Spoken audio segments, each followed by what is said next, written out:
On a deux programmes en fait à Pôle emploi qui sont financés par la Commission européenne.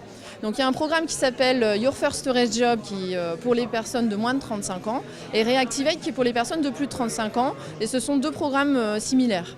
Donc pour les chercheurs d'emploi, on a quatre aides. Une aide au déplacement à l'entretien. Ensuite, il y a une aide à l'installation qui s'élève à 750 € par exemple pour la République tchèque. Donc c'est intéressant d'avoir un petit budget pour pouvoir démarrer sa nouvelle vie en République tchèque.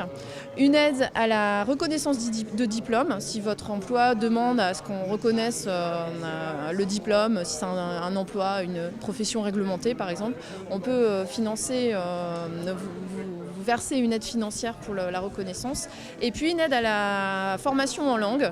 Si vous avez besoin de vous former à la langue du pays, vous pouvez également avoir une aide. Alors, je travaille pour IBM Brno, qui est une entreprise de services informatiques.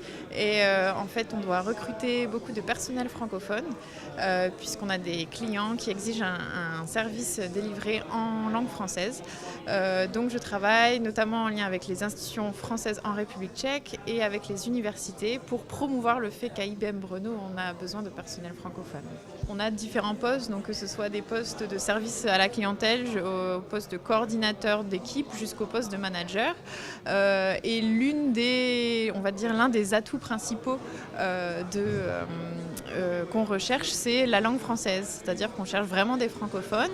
Ensuite, bien évidemment, pour travailler dans une entreprise de services informatiques, si on a fait des études en informatique, c'est bien évidemment bienvenu.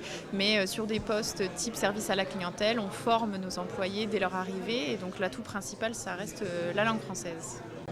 Alors, Pôle emploi a mis en place une offre de service sur la mobilité internationale. Alors, l'accompagnement se déroule de manière dématérialisée, c'est-à-dire que les conseillers de l'équipe vont accompagner les demandeurs d'emploi France entière. C'est-à-dire qu'un demandeur d'emploi, peu importe où il est inscrit, à Marseille, à Montpellier, s'il a un souhait de mobilité vers la République tchèque, il sera accompagné par notre équipe. Donc, de manière dématérialisée, ça veut dire par entretien visio. L'accompagnement dure 12 mois.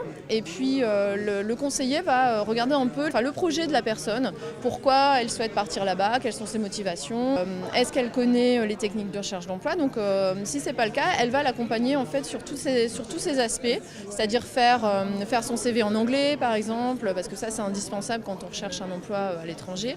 Donc faire son CV en anglais, après le faire un peu plus spécifiquement si besoin là pour la République tchèque. Et après on va travailler sur la mise en contact avec les entreprises.